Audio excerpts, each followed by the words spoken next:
for inviting me to give this talk here. I must say it seems very old-fashioned in style, whatever material I'm talking about, compared to some of the earlier talks, for example, the previous one. I hope it's not a problem for people. Anyway, I'm talking about a relative version of Gieseker's problem on stratified vector bundles. So I should perhaps start by telling you a little bit about what stratified vector bundles are and why we look at them. So if X is a smooth variety over a field K, which is, let's say, a perfect field, then a stratified vector bundle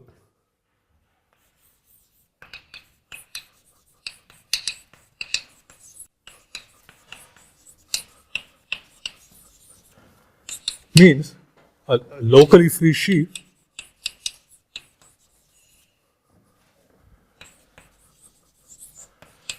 plus an action of the sheaf dx of differential operators.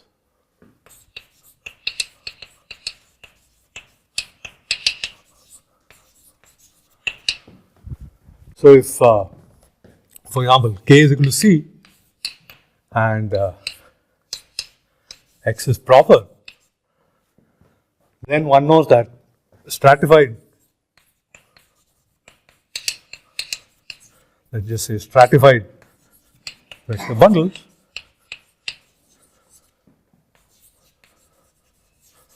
of a fixed rank n correspond to representations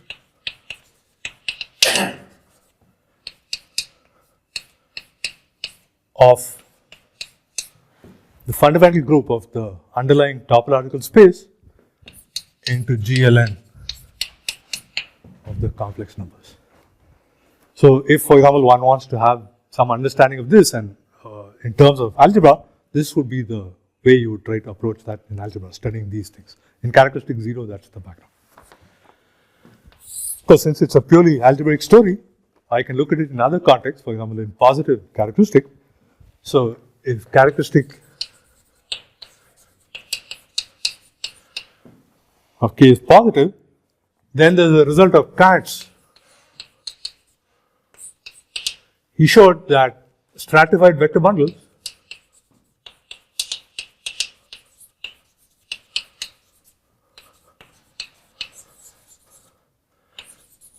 E are essentially the same as the following type of data, what one could call F divided sheaves,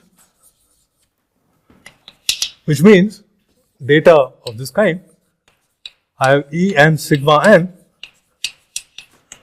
E n locally free,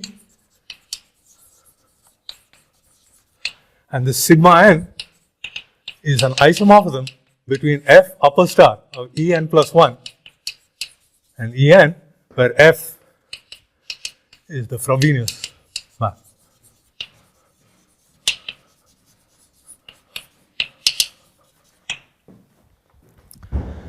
I've written it this way because I want to think of this sigma n as some kind of descent data on E n under Frobenius. That's why I'm thinking F divided. I have E's and the association sends a sequence E n sigma n goes to the 0th sheaf. So put a different way, giving yourself this sort of data, a sheaf, a locally free sheaf together with descent under Frobenius, descent of that under Frobenius, descent of that, and so on, is equivalent to taking the 0th sheaf and endowing it with an action of differential operators. Standard kind of thing, a similar result. This is often used also by people when talking about peak, curvature, conjecture, and so on. Just descending once under Frobenius is the same as giving an action of differential operators of order less than or equal to p. But unlike in characteristic 0, to give an action of differential operators is the same as to give an action of vector fields compatible with the Lie bracket. And vector fields sort of generate the full differential operators. In positive characteristic, of course, that's not correct. You have to take divided powers, and each time you hit a power of p, I mean, there's a new set of generators, which is why each descent thing is an extra condition. Can you give a quick definition of what you mean by differential operator in characteristic P?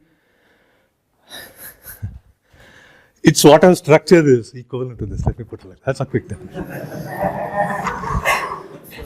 But the stratification is the same as this compatibility structure with the diagonal? Yes, that's the same thing. Absolutely. And one further question is every, so this implies that every flat bundle, topological flat bundle is algebraic? Comes with a tautological algebraic structure provided X is proper. I'll make some comments about the non-proper case afterwards. Everything works well in the proper case. Then Gaga would tell me more or less. In that case, so topological bundles are algebraic. The flat bundles have a canonical holomorphic structure. That holomorphic structure has a canonical underlying algebraic structure by Gaga in the proper case. Right. Okay. So, of course, given that in characteristic 0, the one reason, so to speak, to study stratified vector bundles is it tells you something about the fundamental group. I can ask, is there any relation between such things and the étale fundamental group in characteristic P? And there is one simple little thing you can do. Let me just give an example of a stratified bundle. Of course, the structure sheaf is an example of a stratified bundle, but something a little better than that. If I have rho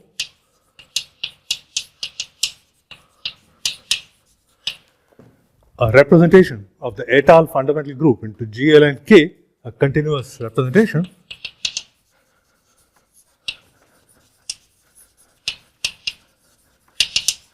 which, because the topology basically means it's a representation with finite image, then I can look at the kernel of rho, which is a normal subgroup of the étale fundamental group. This determines a certain covering space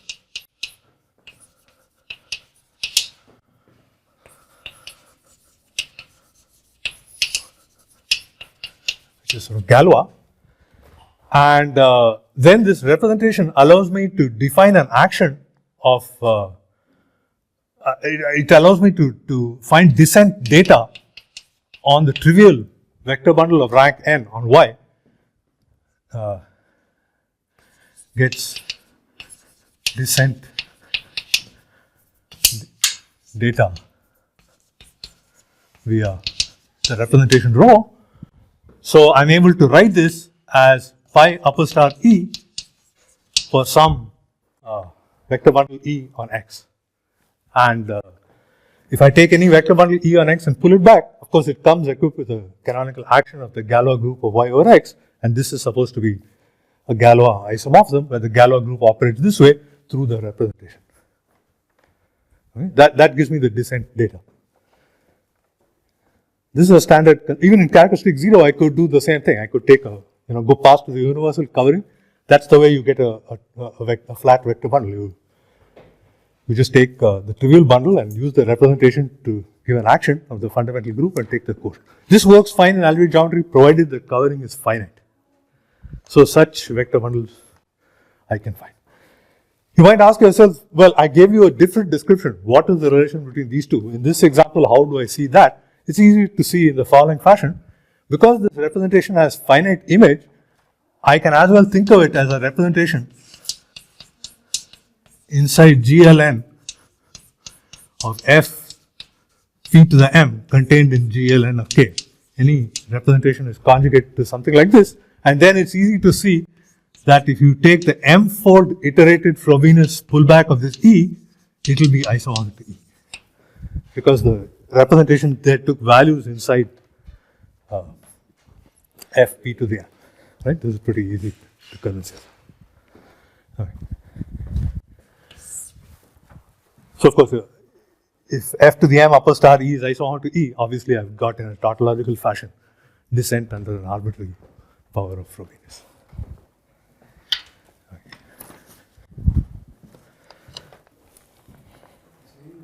Yeah.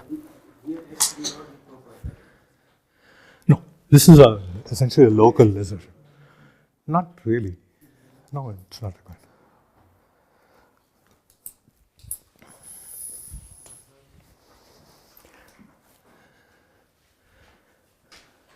I mean, the construction doesn't require proper. If I want to say that any bundle on X pullback, whose pullback to Y is trivial, is obtained in some fashion. If I want to make statements of that kind, then I better make X proper.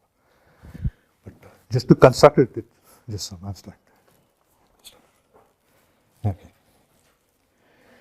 And also, if I want to think from a point of view of differential operators, it's pretty clear there's an action.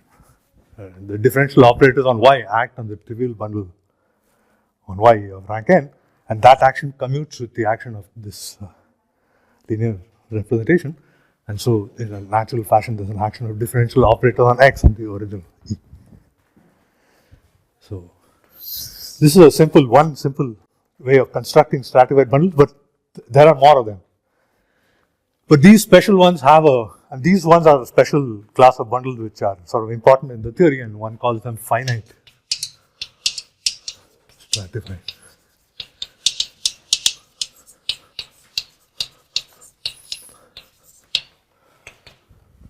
So these are the bundles obtained from this construction.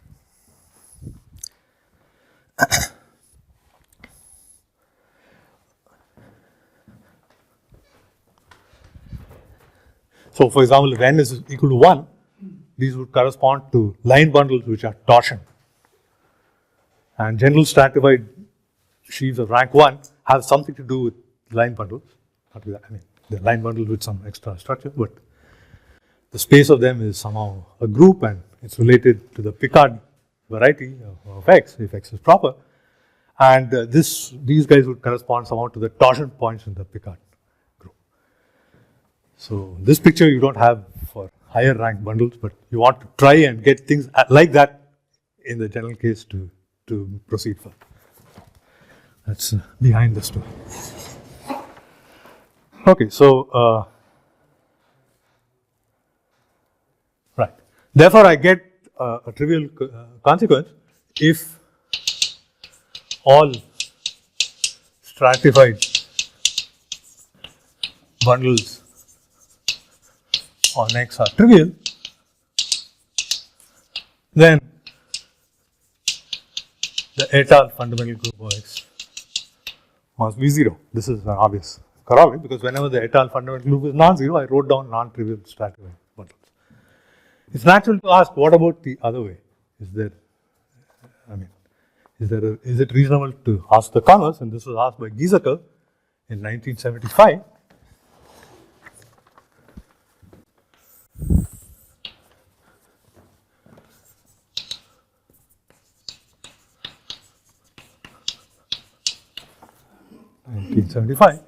Conjectured if X smooth, let's say, projective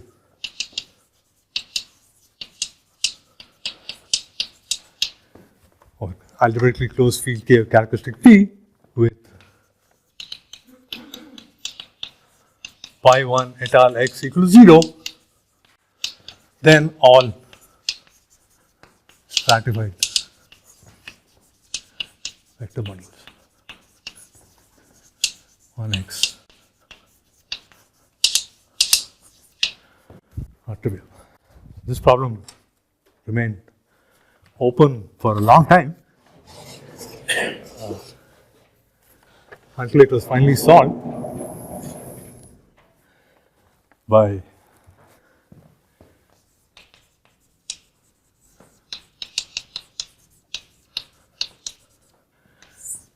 Hélène Esnault and Vikram Mehta.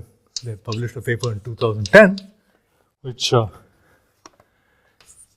said that Gieseker's conjecture holds. So this is true that if the étale fundamental group is trivial, then in fact all stratified vector bundles are trivial. One reason it took so long to solve the problem is that you needed a non-evident sort of input in the proof.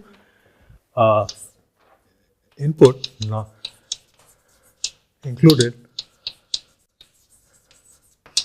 a result of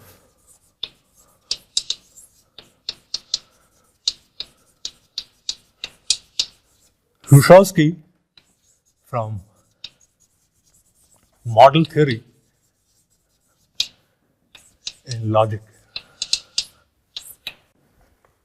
So this input was an extra thing which somehow allowed one to do. I'll discuss a little more about what that input was later on, but somehow this was one thing which came.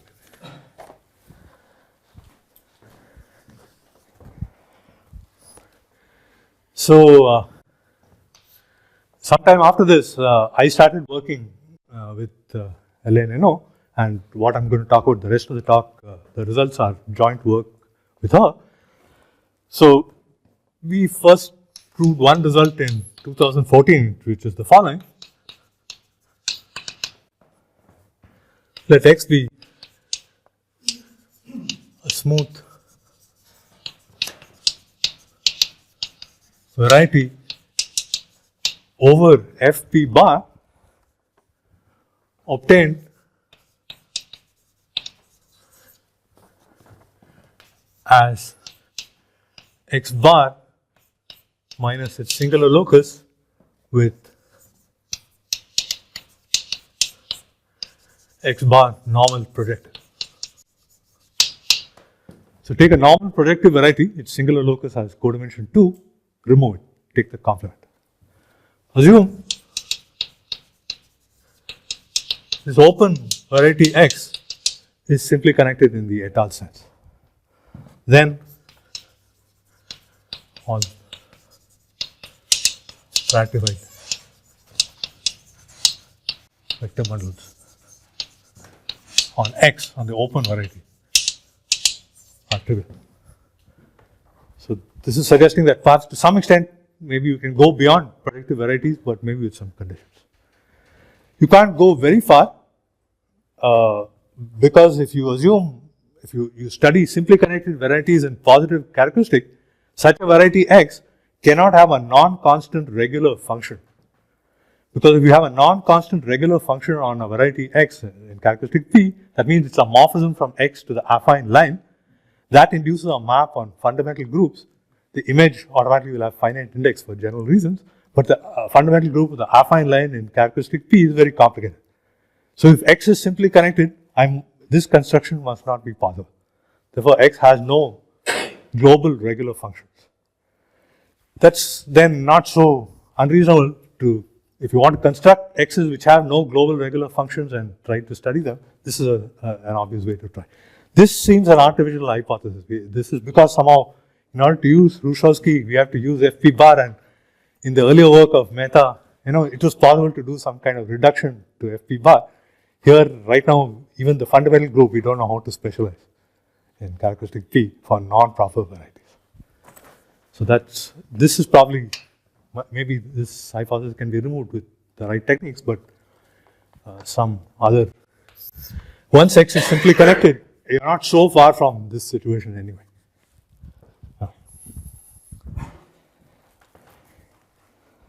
So this was an earlier result. The result I want to talk about today is something we did very recently, which is the following result. Let f y to x be a morphism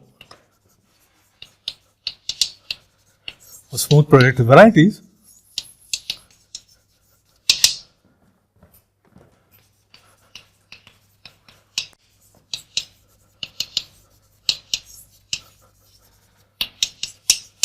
for an algebraically closed field of characteristic P. Assume the homomorphism f lower star from pi 1 at y to pi 1 at x is 0. Then for any stratified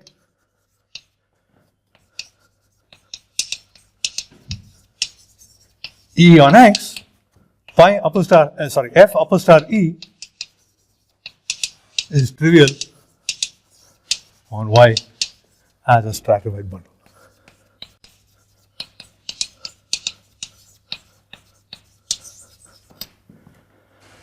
So this is obviously a generalization of this Gieseker problem. Take x equal to y in the identity map, saying it's the zero homomorphism is the same as saying the fundamental group is 0. So this is saying that the relative version is also correct. This is fine as it is, but I think it suggests that there is some perhaps deeper connection between fundamental groups and stratified bundles, which remains to be explored. I think is really one message to take away from this. So that is still a topic for research. Another kind of relativization you could conjecture is that if you have a map between varieties which induce an isomorphism on fundamental groups, then is it an equivalence on stratified bundle? That's a natural question. This is not yet known. So this is the result I want to discuss a little bit, the new result.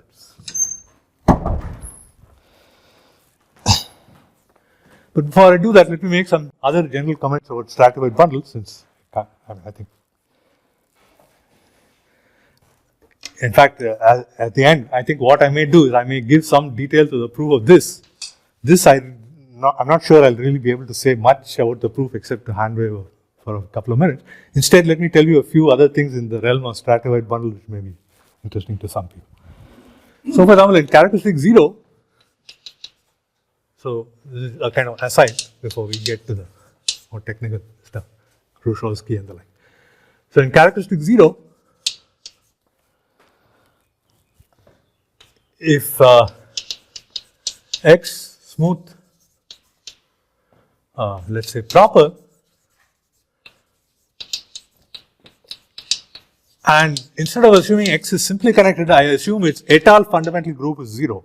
In characteristic 0, if K is equal to C, this is not the same hypothesis, as far as we know. Then, in fact, any stratified bundle is trivial.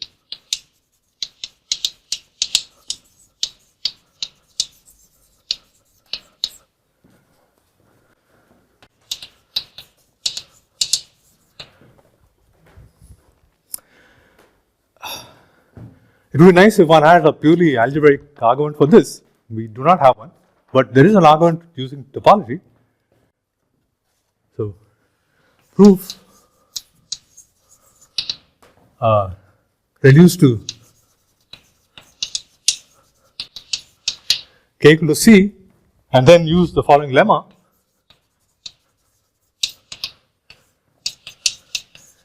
If G is a finitely generated group,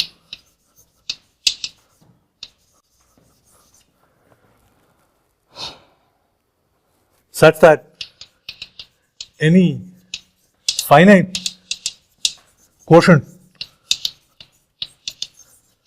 of G is in fact trivial, then any representation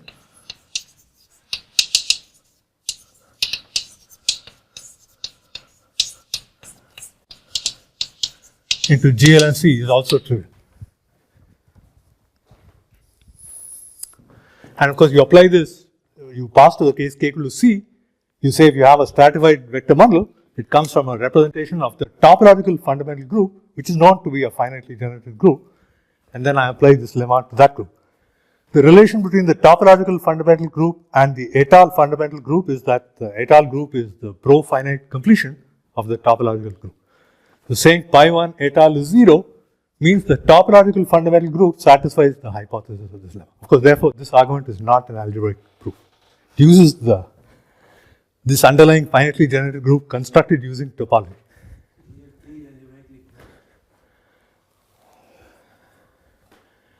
It doesn't matter. I guess from.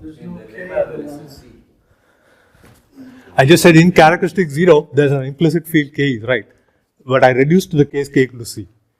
So, I'm saying the trivial bundle is something I can check using global sections. If the field were algebraic, the close would, I would call the field show up in finite all that. Generally, it would, yeah. So it has to be algebraic. Pretty much. Yeah. Exactly.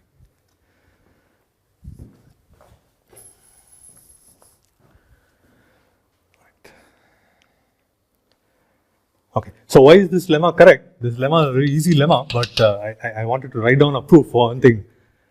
Just to write down the proof of something, because I'm certainly not going to discuss the proofs of Khrushchevsky and the like. And also, this trick and its variant seem to come up all over the place and be useful for all sorts of diverse things. So, it's a simple trick, but it's good to know it, I think. Suppose I have rho G to GLN C, some representation where G is finitely generated.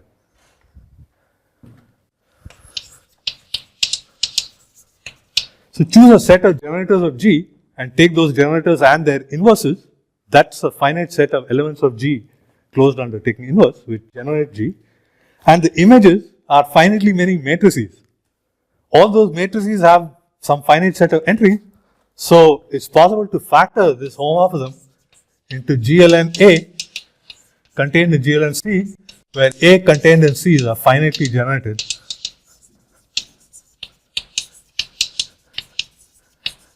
algebra over the integers. So, basically some appropriate finite set of matrices, just take the entries and take the subring of the complex numbers generated by those matrix entries.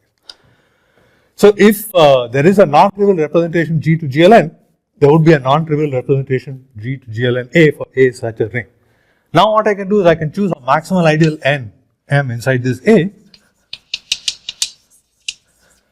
and put this inside GLN of A hat, which is the inverse limit over R of GLN A mod M raised to R. Because the ring A sits inside its completion. So, if this representation was non-trivial, so is this, but this is the limit of these. So, there must be one of those representations in the system which is non-trivial, but this is a finite group. Because the ring A mod M raised to R is a finite ring. So, any linear group, in other words, is residually finite, is what this argument shows, and this fact is useful to know for many different reasons. Just a simple argument.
Okay, let me also comment on another thing in characteristic 0.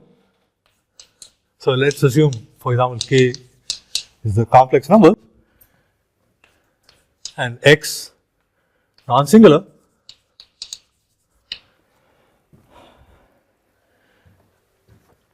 Then I can put this x inside an x bar, which is proper and non-singular, let us say. Then you can study E vector bundles on X with flat connection.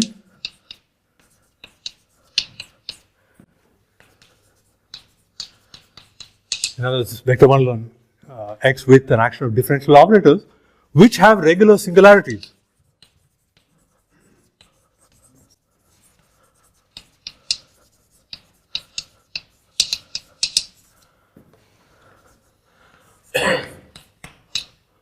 On X bar. And then one knows that more generally this corresponds to representations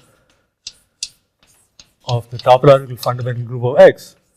So, if I have E vector bundle of rank n, let us say,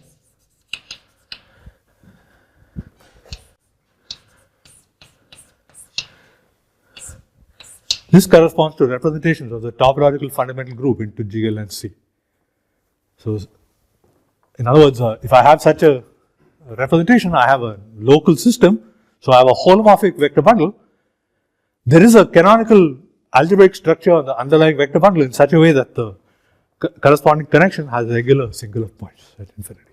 This is this Deligne correspondence. Part of the Riemann-Hilbert correspondence. So this is also there in characteristic 0, that for non-proper varieties, if you put in this condition of regular singular points, you do expect this representation of the fundamental group to be reflected by stratified vector bundles where the connection has regular singularities. So you can ask again in characteristic P, is there a story of that kind? Gieseker did define something, suggested a notion of stratification with regular singularities.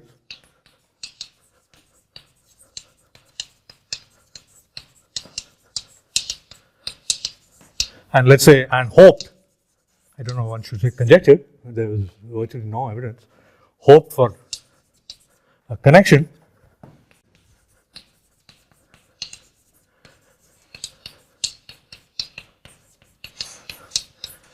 with not the full étale fundamental group, but the so-called tame étale fundamental group. That is, you take étale coverings of X, which when you look over the compactification, take the corresponding normal variety and normalize in the function field, that corresponding extension is ramified at the boundary, but the ramification is tame. That produces a certain quotient of the étale fundamental group of your open variety called the tame fundamental group. For example, the affine space, the tame fundamental group is 0. The actual fundamental group, étale fundamental group, is not 0, but all coverings come from wild. So this is the thing you might hope really looks closer to standard topology, this tame thing, and Gieseker hoped for a similar connection. This business is completely open as far as I know. There is very little work done here. There is some work, students of Hélène Esnault, for example. Lars Kindler has some work, but I think it's fair to say not much is known, and you can formulate a Gieseker problem here also. I think that is untouched at present. So this is a sort of wide open kind of field. That's why I thought I should mention it, because we really don't understand anything here. It's interesting if somebody can investigate and produce some results. Now let me come back to the original business which I started discussing, the Gieseker conjecture itself and the variations. So apart from this Hrushevsky thing, which I'll come to later, you might expect, it's not unreasonable, you're talking about vector bundles with some structure. So the standard theory of vector bundles is of course used in the arguments. So for example, one thing one needs is things like moduli of vector bundles.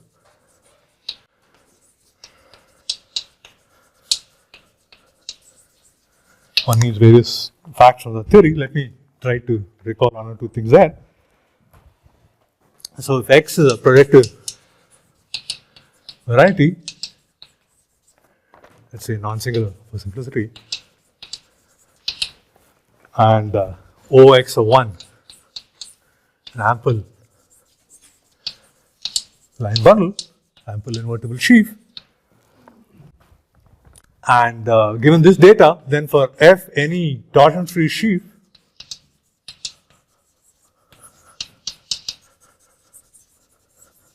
I can associate an invariant called its slope, which depends on the choice of the ample bundle, and this is going to be, one denotes it as mu F, and this is the degree of F divided by the rank of F.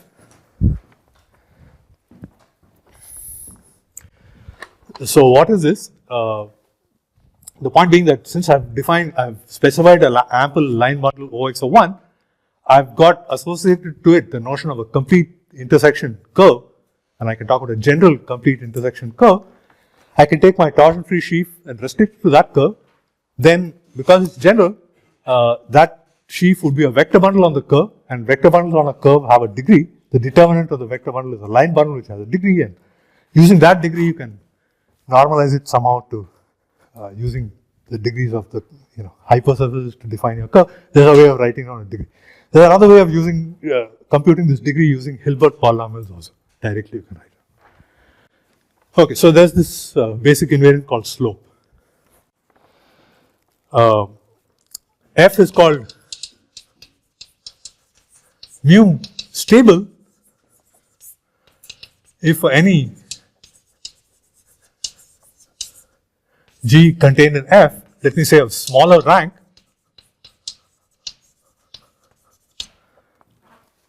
the slope of G not equal to 0, the slope of G is strictly less than the slope of F. And it's called semi-stable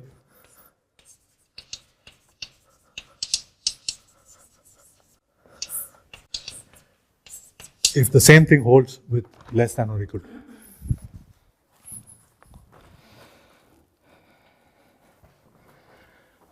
Now, this is a general theory, but in characteristic P there are some particular features to pay attention to, that if you take the slope of the Frobenius pullback or something, that's always P times the slope of the sheaf.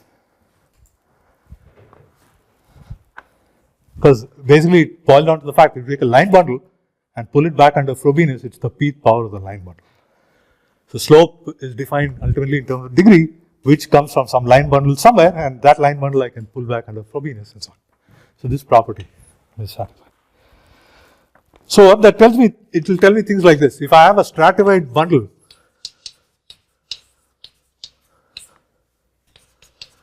okay, call this E, I can of course cook up new stratified bundles by just forgetting a few steps in the stratification. So I can take a shifted stratified bundle EM, which is just En plus M sigma n plus m. So up to omitting finitely many E's, I can think of I can do this. So now think of what the slope is. It's a rational number with some fixed denominator. So up to multiplying by something, it's an integer.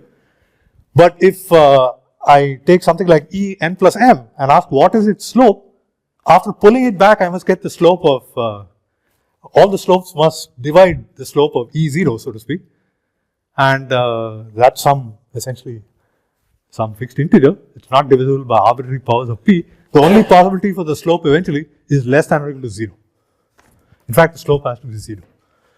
So one must have mu of E n plus m equals 0 for all n greater than or equal to 0 for some shifted m, just because of this simple property of slopes.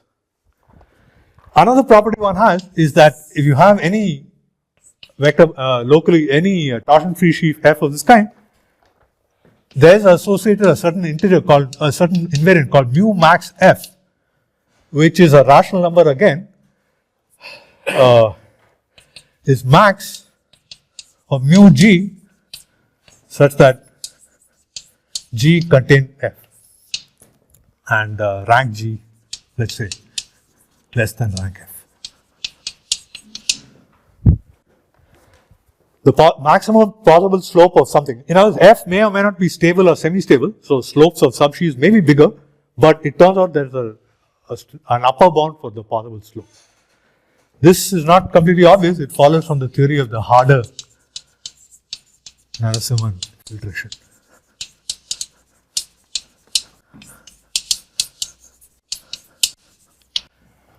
Okay. So given an arbitrary such torsion-free sheaf, though it may not be stable, there's some upper bound on the possible slopes of subsheaves.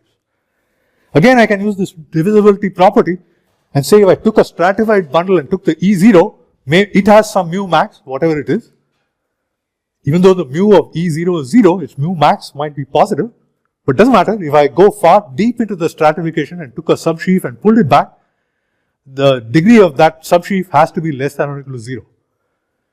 Because if it was positive, then it would get multiplied by p raised to some large power, and that would become bigger than the mu max, the E0 level. So just the fact that right at the top, there's an absolute upper bound on slopes, tells me that if I go deep enough down in the stratification, any sheaf I can possibly write down has to have negative slope, or slope 0.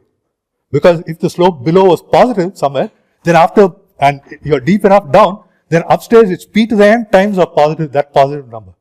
That number is not quite an integer, but the denominator is some fixed, has some fixed bound.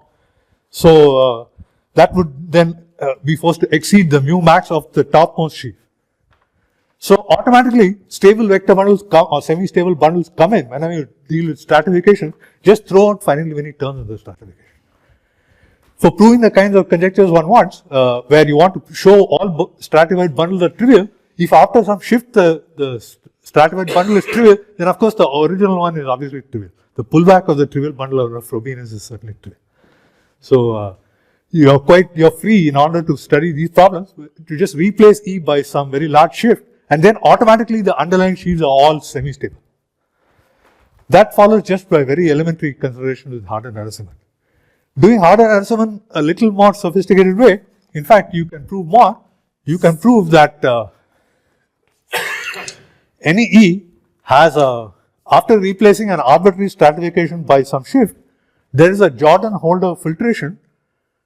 So this E, your general E, will be some E0, contains E1, contains so on Es, where EI mod EI plus 1 is simple, is irreducible as a stratified object, and this corresponds to some sequence EIN,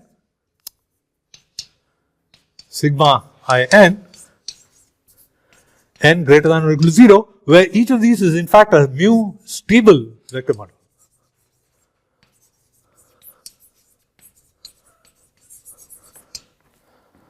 This is a little less obvious, but follows again from understanding the Harder-Narasimhan filtration properly and its functoriality properties. Okay.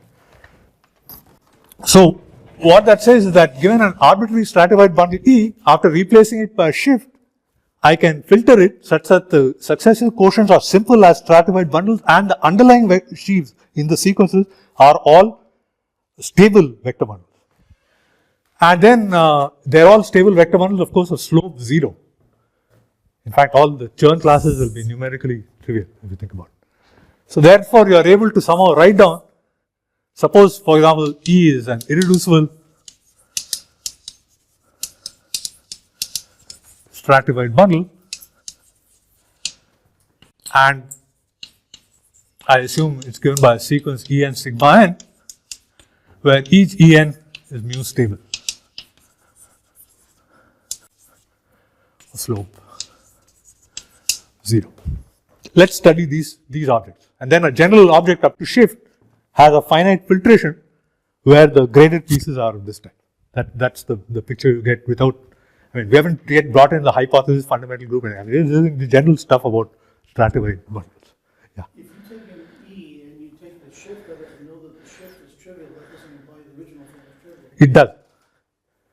Because if E n plus m is the trivial bundle for all m greater than or equal to 0, then the higher guys are just obtained by Frobenius pullbacks of the trivial bundle, therefore they're trivial. But descending under Frobenius sort of makes the bundles more complicated, more rigid. It doesn't allow sub bundles to proliferate and do funny things. So it makes them more stable somehow. So it's easier to prove the theorem for them. Somehow that's the strategy. So we can study these things are fundamental objects to study whenever you study stratifications. And then the general stratification is obtained by taking a multi-extension of such and then shifting it. That's the picture of the most general stratification. So in any of these problems, you do this analysis first, and then you try to study these objects, and then you try to study the extensions. That's how the business works. So all arguments have steps like this.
Now let's try to get towards the specific problems which we want to study, where we assume something on the fundamental group and then want to get some restriction on stratifications. So suppose I have one of these irreducible stratified things first, and then of course I have the notion of its rank. So suppose the rank of such an E is R. So let me, for example, try to first sketch the proof that if the fundamental group is trivial, then every irreducible stratified bundle is trivial. So let's suppose there is an irreducible stratified bundle of rank R of this kind for some, and let me assume R is at least 2 to make life interesting. And let's also assume the ground field K is FP bar. This is a harmless hypothesis for the fundamental group because that specializes well. For stratifications, actually, there is no specialization theory. So you can't really argue like that, but it doesn't matter. For simplicity, let's do this case. So then what you want to do is look at MRX is the moduli of stable vector bundle of rank R of mu and slope 0. Actually, I'm cheating here a little bit. Strictly speaking, I should take the Hilbert polynomial and restrict it suitably, but let's act as though we can just work with slope. This would be fine on a curve. In higher dimensions, you have to be more careful and define moduli, but it doesn't matter. I'm just giving you the flavor of the argument. So suppose we have one of these E's. Then I can write down a sequence xn of points inside this space,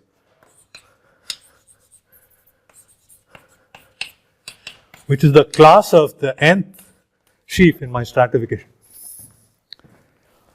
So that's some infinite sequence of points in this moduli space. And the moduli space comes equipped with an operation phi, unfortunately not defined everywhere. It's a rational map. Phi of the class of a vector bundle F is supposed to be the Frobenius pullback of F. But it's unfortunately not true in positive characteristic that if you took a stable vector bundle and pull it back under Frobenius, it remains stable. Luckily, it is true on an open set in a moduli space. So, or it's true on a suitable locus, open set of a suitable moduli space. I've been a bit vague about what is moduli, so it's okay. This is a rational map, basically. However, it has the advantage of being defined at R points xn, because we started with a sequence of bundles with Frobenius pullbacks and we assumed everything was stable. So, phi of xn plus 1 is equal to xn. And then the idea is somehow I think of this as some kind of dynamical system. I've got the moduli space, I've got a self map, I've got some infinite sequence, and I look for things which dynamical systems people look for, which is things like periodic points and the like. So that's what you try to do. So what you do is you take Zn as Zariski closure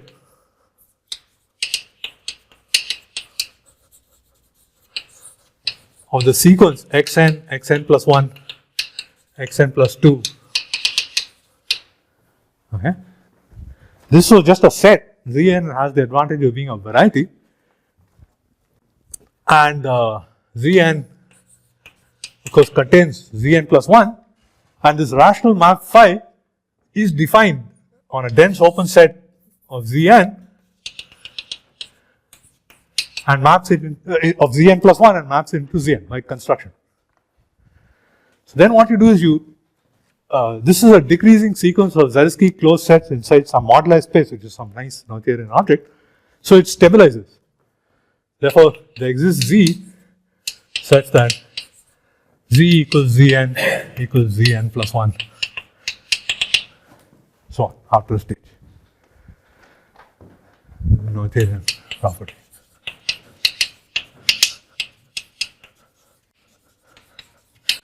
And now, this phi has the advantage of being a self map of the Z, and it has dense image. Rational self map, dense image, a dominant rational self map.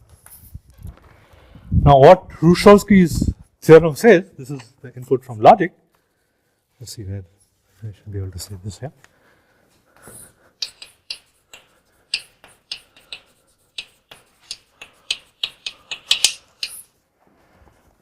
It's a very general assertion. Let phi z to z be a dominant rational map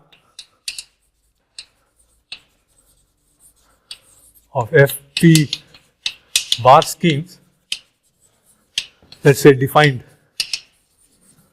over some particular finite field FQ. Let gamma phi and z cross z is a graph. Then gamma phi contains a dense set of FP bar points of the form x, let me write like this, FQ to the S x, where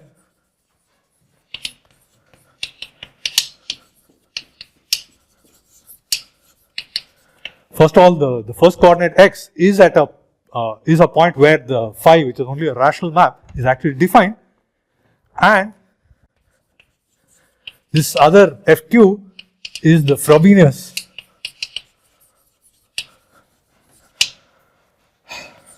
of Z relative to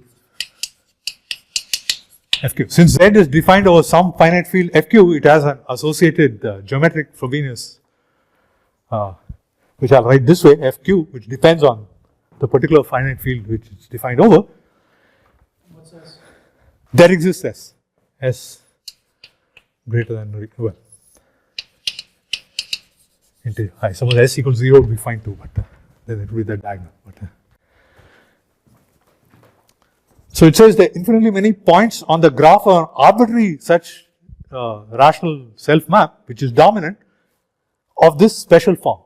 It's not exactly XX, it's not exactly a fixed point, but it's a Frobenius twisted fixed point. So what is the advantage of such points? You see, since everything in sight is defined over FQ, I can apply this capital F sub Q to everything in sight, and if I have, this equation is just telling me that phi of x is equal to FQ to the SX. That's what saying that this lies in the graph means this equation holds. I can apply a power of Frobenius to both sides of the equation because capital Phi commutes with Frobenius. So then I'll get phi of FQ to the T x is FQ to the S plus T x for all T. But on the other hand, what can I say of this set of points? X, FQX, FQ squared x. Well, little x is defined over some finite field, maybe not the field FQ, but some finite extension. The Frobenius, therefore, leaves the field of definition of the point the same. And so this is really a finite set. And this is saying capital Phi essentially maps that set into itself.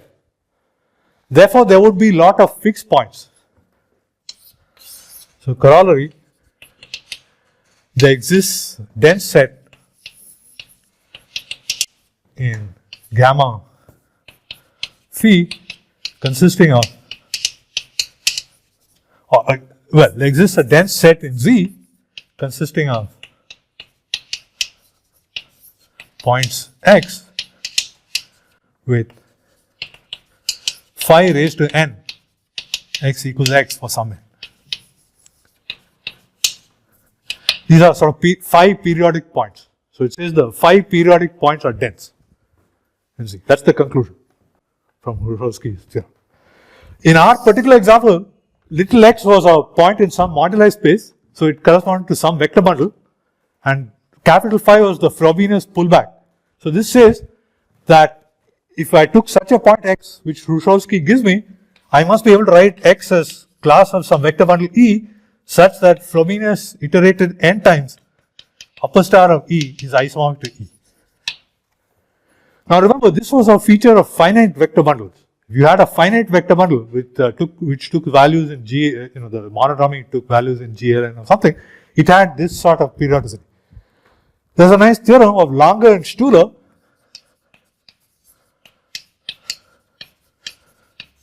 which says that in fact that characterizes finite vector bundles. If I have a vector bundle and characteristic P satisfying this is the same as saying E is a finite vector bundle.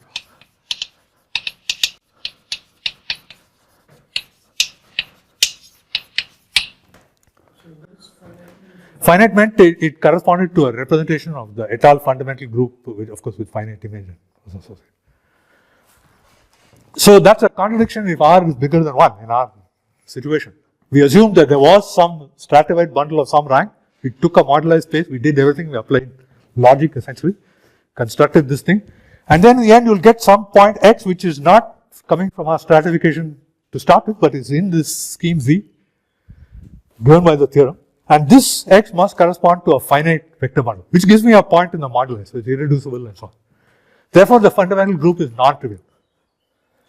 So if the fundamental group was trivial, it would have been impossible to do anything. All this would not have worked. That is the proof. So, okay.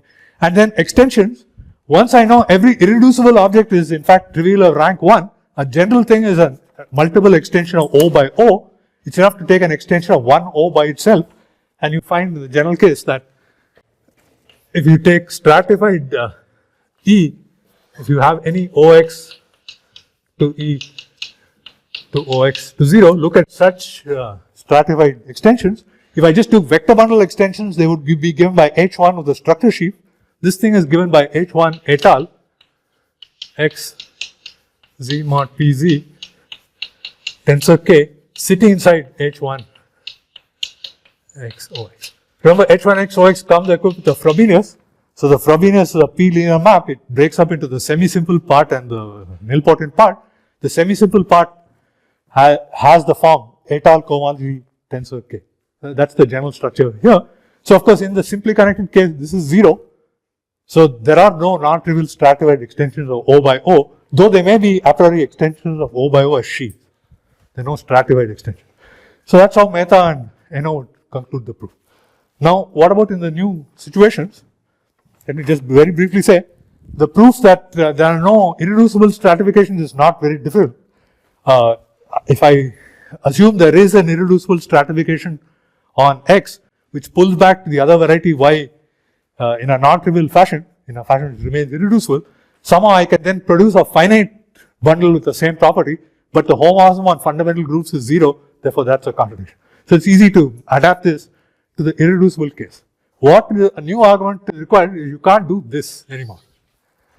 So that requires another argument with Hrushevsky. It's more tricky than this. You have to do several things and finally produce some other Z prime somewhere else to which you can apply Hrushevsky and then get a contradiction. That's really the new element in the proof, but I think it's not appropriate in a lecture to try and explain it.